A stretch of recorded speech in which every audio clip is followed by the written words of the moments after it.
Daming tao. Muna yung mga ngaral. Daming tao sa SM. Ayan. Daming tao. Labas. Ayan si Gorgia. Ganda naman ang design. Ganda naman ang dekorasyon. Ganda ng dekorasyon. Ganda. Ganda ng kanilang design.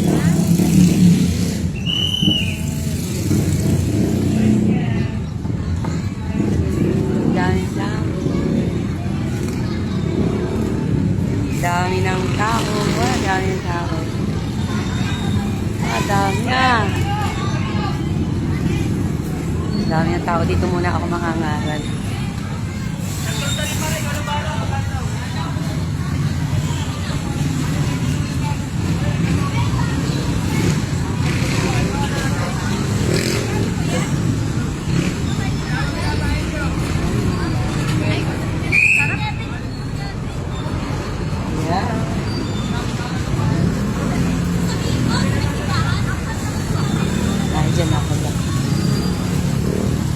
Hello po, magandang gabi. Kumusta po kayo? Ang pagpapala po ng Diyos ay patuloy nating maranasan. Purihin po ang Diyos kasi po hindi umuulan. So, tandaan po natin, patuloy po na sabi doon, ibahagi po ang mabuting balita. Kung saan maraming tao, ibahagi ang mabuting balita ng Diyos. Kumusta po kayo? Kumusta po ang mga Christmas natin? Naalala po ba natin na bati si Jesus Christ, simbolo ng Christmas? Sabi po sa Biblia, John 3:16, gayon na lamang ang pag-ibig ng Diyos sa sanlibutan, kaya po, isinugo niya ang kanyang buktong na anak upang isilang. At ang isang tao na manampalataya kay Jesus ay hindi mapahamak bagkus magkaroon ng buhay na walang hanggan. Ano po ang regalo natin kay Jesus Christ sa birthday niya? Hello po. May regalo po ba tayo kay Jesus Christ sa kanyang kaarawan? O tayo po ang tumatanggap ng regalo? Ano po yung regalo natin kay Jesus sa kanyang birthday? Bagamat hindi po birthday ni Jesus Christ na December 25, pero po sabi doon, ang pag-ibig ng Diyos ay ibahagi. Ano po? Ibahagi. Kaya po, kahit busy po kayo dyan, andito po ako sa kalsada. Kaya po, malaya po na magbahagi ng pag-ibig ng Diyos. Libre po hindi po ako nahinging pera. Nasa kalsada po ako, kasi sabi doon, sa mga public places, pwede pong magbahagi. Kalsada po ito. Dito po ako tumatayo kasi public po ang kalsada. So, ang dala ko po ay mabuting balita, pag-ibig ng Diyos. Kumusta po ang pag-ibig ng Diyos sa puso natin? Hello? Kumusta po kayo? Natanggap niyo po ba ang regalo ni Jesus? Buhay na walang hanggan? Kumusta po kayo? Kumusta po ang ating Christmas? Wag po kayong matakot sa akin, nagbabahagi po ako ng pag-ibig ng Diyos. Libre. Hindi po ako hingi ng pera. Utos lang po ng Diyos na ibahagi ang pag-ibig. Pag-ibig po Tingnan niyo po, wala akong buslo, wala akong sobre. Hindi po ako mamamasko. Kung may pera ako, bibigyan ko kayo. Kaso hindi naman ako kurap. Wala akong perang ibibigay sa inyo. Pero mayroon ako ibibigay sa Jesus Christ. Sabi po doon, sa Mateo, pakinggan niyo po, Mateo 28, tumayo kayo sa kalye, sa palengke, sa maraming tao, ibahagi niyo ang pag-ibig ng Diyos. Pag-ibig po ang dala ko Pag-ibig kaya po, yun ang sinasabi ko sa inyo, mahal na mahal po kayo ni Lord. Mahal na mahal po kayo ni Lord, kaya po siya isinilang sa sabsaban. Bakit po sabsaban? Ang kapanganakan ni Jesus, simbolo po ng pagpapakumbabang loob. Humbleness. Sabi po natin, ang Pilipinas is a Christian country. Christian country. So ngayong Pasko, pagbibigayan, pagmamahalan, pagpapatawaran. Binigyan niyo po ba ng regalo kaaway niyo? O pinipili lang natin yung bibigyan natin na regalo? God is love. Ang tunay na pag-ibig, abutin mo yung mga pulubi na naandyan na nagpapalimos, bigyan mo, that is love. Pero kung tayo mamimigay lamang doon sa kapwa natin mayaman, that is not love, selfish. Kaya po, sabi doon, mapalad ang mga tao na namimigay ng biyaya sa mga pulubi. Marami pong sumasakay ngayon sa jeep, nanlilimos, pinapababa, baba. Nasaan ngayon ang love? Yung mga kawawang tao na namamalimos, na kahit nising ko, bigyan natin dahil Pasko, nabibigyan po ba natin? Yung mga kamag-anak natin na walang kakayanan, mayayaman tayo, nabibigyan ba natin ng pera, ng papasko? Naalala niyo po ba yung mga kamag-anak niyo na walang-wala? Nabibiyayaan po ba natin ang papasko? Naalala po ba natin yung mga nanay natin? Pinadadalan ba natin ang regalo?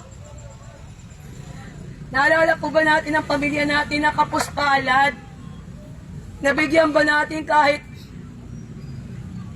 100 regalo? Kung nabigyan niyo po, salamat. Ang dami ngayon tao na may 13-month pay, pero kalimitan inuubos para sa kanilang sarili lamang. Salamat kung naalala niyo yung kamag-anakan niyo na ibahagi yung pag-ibig. Ang tunay na pag-ibig po, yung mga pulubi pakainin niyo, yung mga kawawa, bigyan niyo ng damit, yung mga nauuhaw, painumin niyo, yung nagugutom, bigyan niyo ng pagkain kasi ang dami ngayon, mayayaman, pero nung nangangaroling yung mahirap, walang maibigay ni 5. Mabuti pa yung mahihirap. Nagbibigay kahit 5 piso sa nangangaroling. Samantalang ang dami ng sagana. Pero hindi nila mabigyan yung kapuspalad. Ano ba yung tunay na pag-ibig? Yung abutin mo yung wala. Dahil ikaw pinayaman ng Diyos para abutin mo yung wala. Pero kung nagagawa niyo po, nabigyan yung mga wala, salamat sa Diyos.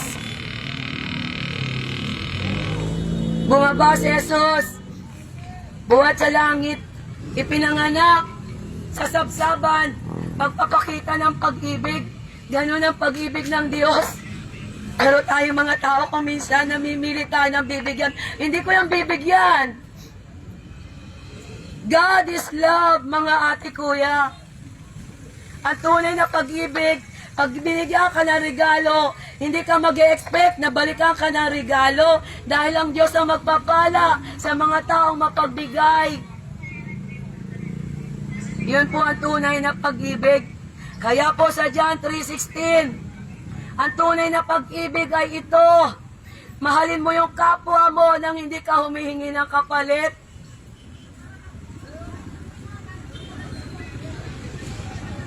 Mahalin mo ang kapwa mo. Abutin mo yung mga pulubi. Kaya po tayo pinapaganda ang buhay, pinapayaman, para bahaginan natin yung mga mahirap natin kamag-anak.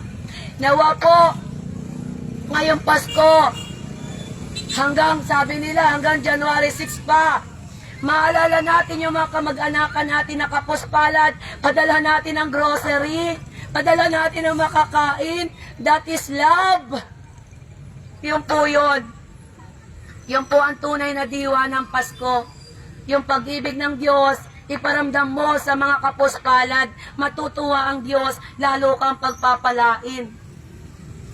Kaya po napakaliwanag na utos sa Mateo 28, tumayo ka. Pumunta ka sa palengke, sa mga tao, sabihin mo, mahal sila ng Diyos. Ang pag-ibig ng Diyos para sa lahat. Hindi po namimili ang Diyos. Mahirap ka man, pulubi ka man, kailangan po natin ang Panginoon. Alam niyo po yung pinamagandang regalo?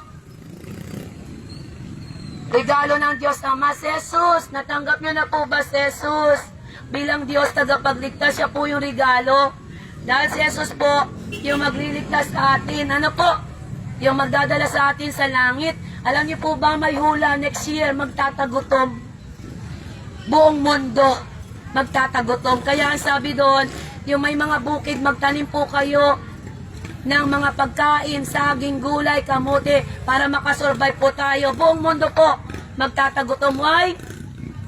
Sabi po sa Mateo 24, darating ang kahirapan at tagutom sa mundo. At isa pa ngayon po ay sabi, Year of the Red Horse. Alam niyo po ba yung Year of the Red Horse sa pahayag? Kahirapan, patayan, tagutom. Kaya po, dahil mahal kayo ng Diyos, pinapasabihan po kayo, kung kayo may lupa, magtanim po kayo. Magtanim po kayo para makasurvive po kayo sa padating na panahon ng kahirapan na hindi pa nangyayari sa mundo according to Mateo 24 and pahayag. Kaya po kami nagbababala kasi mahal po kayo. Mapalad po ang nakakarinig ng salita ng Diyos. Why? Masasalba po kayo. So sa gabing ito, gagawin po natin manampalataya. Panampalataya po para matanggap mo yung regalo. Ano po? Bukod sa pananampalataya, magsisi po tayo, tanggapin si Jesus. Wala pong Diyos na iba. Wala pong relihiyon. Kung sino po yung nabuhay, namatay, umakyat sa langit, nasa kanan ng Diyos namang makapangyarihan, babalik po siya. Babalik po ang Panginoon. Maniwala po kayo. May rapture pong mangyayari. Ano? Kung nanood po kayo ng Moving Left Behind, mangyayari po yon. So nawa po sa gabing ito, ang pag-ibig ng Diyos matanggap nyo. Mahal na mahal po kayo ng Diyos. Kaya po hindi ako nahihiya na bahaginan kayo ng pag-ibig. So magandang gabi po. Tatlong bagay. A, accept Jesus Christ. B, believe that Jesus Christ love you. And C, confess that Jesus is Lord. Yun po ang may iwanan ko sa inyo. Kahit po medyo pagod na yung lalamunan ko, dahil mahal na mahal po kayo ng Diyos, kailangan ko pong mangaral. Why? Ayaw ng Diyos na mapahamak po kahit tao. So tandaan nyo, ang Diyos po ang nagmamahal sa inyo. Mananalangin na po ako.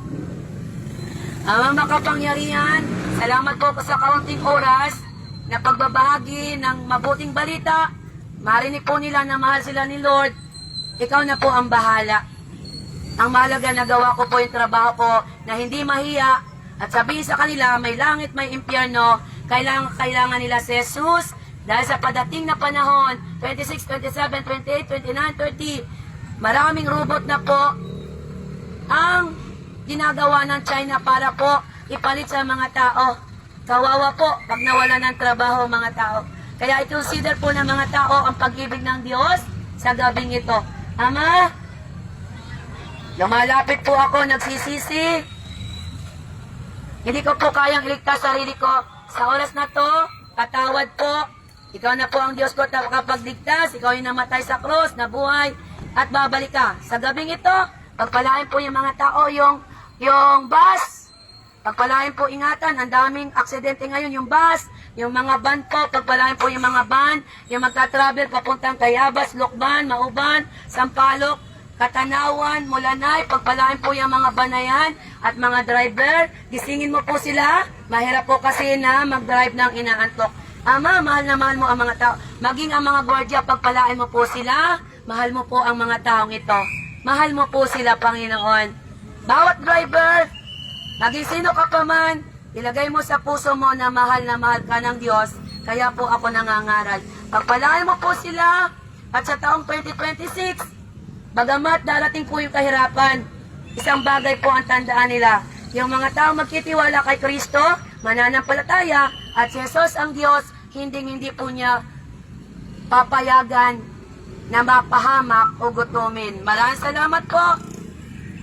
Ikaw po ang mataas, at salamat po sa buhay nila. Ang dami pong tao, kaya lang po, kailangan ko nang umuwi. At yung mga narinig nila, ikaw na po ang magpala. Thank you, Father. Sa iyo papuri, pasasalamat. Jesus name we pray. Amen. Salamat po sa pakikinig. Ingatan po kayo ng Diyos. Good night. Let the love of Jesus, ang pag-ibig niya, kapayapaan, maranasan po ng bawat isa. Thank you po. Good night. Magbasa po kayo ng Bible ha. Jesus love you po. Salamat po sa pakikinig. Salamat po. God bless po sa inyong travel. Ingatan po kayo ni Lord. Mahal po kayo ng Diyos. Kung may nagmamahal po sa akin, walang iba ang Panginoon. Kasi yung pagmamahal sa mundo, mawawala. Yung romantic love, mawawala po yan. Pero yung pag-ibig ng Diyos, mananatili. Ano po? So, pagpalain po kayo ng Diyos. Salamat po sa inyong pakikinig. Ayan na po. Wala, tapos na akong mangaral.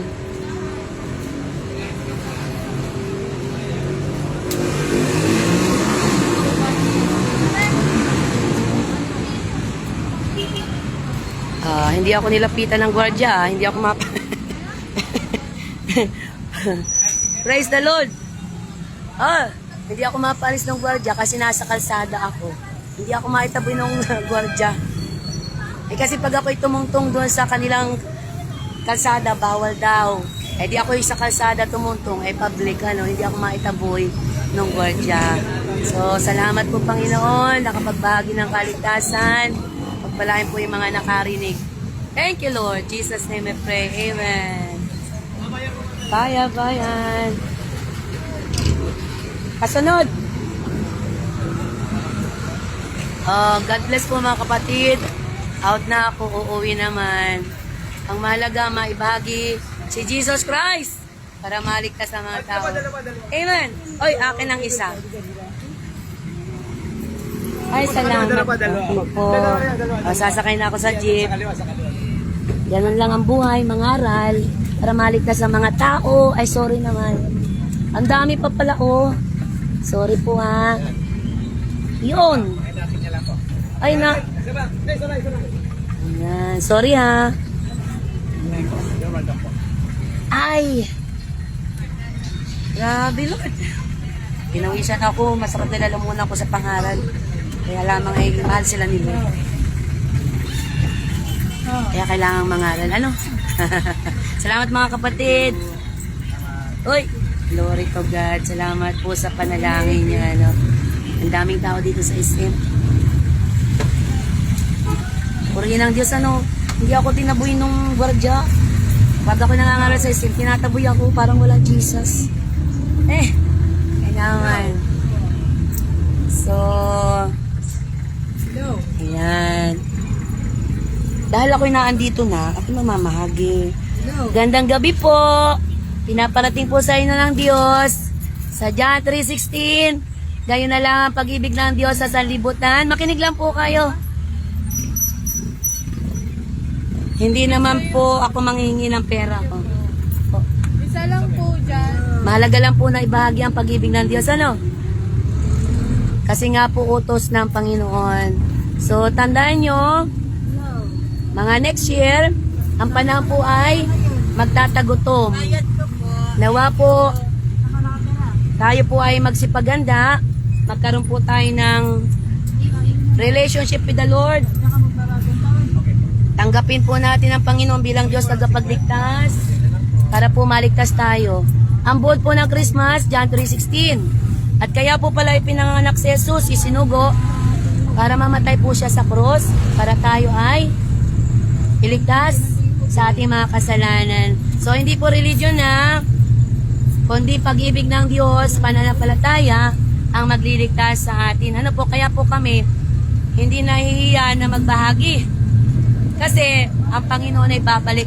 So, prepare po, prepare. Magkakaroon po ng one word government, one word currency, and one word religion. So, magda-digital po tayo. So, magsipaganda po tayo pagdating ng digital. Kawawa po, unti-unti mawawala ang pera na cash. So, we need to prepare. At ang preparation natin yung kaluluwa po natin. Get right with God. The time will come, katulad nung time ni Noah. Ang mga tao busy, hindi po namalayan na uulan. So, ang pagbalik po ng Diyos ay wala nakakaalam. So, kaya kailangan po natin si Jesus. Ama, maraming salamat po. Pagpalain mo na po ang mga tao. At pag-uwi nila, basahin po yung John 3:16. Magbasa sila ng Biblia at patuloy naman ng palataya habang inaantay ka namin sa rapture mo sa pagbabalik. Ingatan mo ang mga tao at lahat ng sasampalataya sa iyo, ililigtas mo sa padating na kahirapan ng mundong ito na hindi pa nararanasan. Mapalad ang naniniwala na may Diyos. Ililigtas ng Panginoon. Pagpalain mo na po sila, Panginoon. Pagod na rin po yung lalamunan ko. Thank you po. Jesus name we pray. Amen. Ayan, salamat po. Glory to God. Pagod na rin ako mga kapatid. Bye-bye.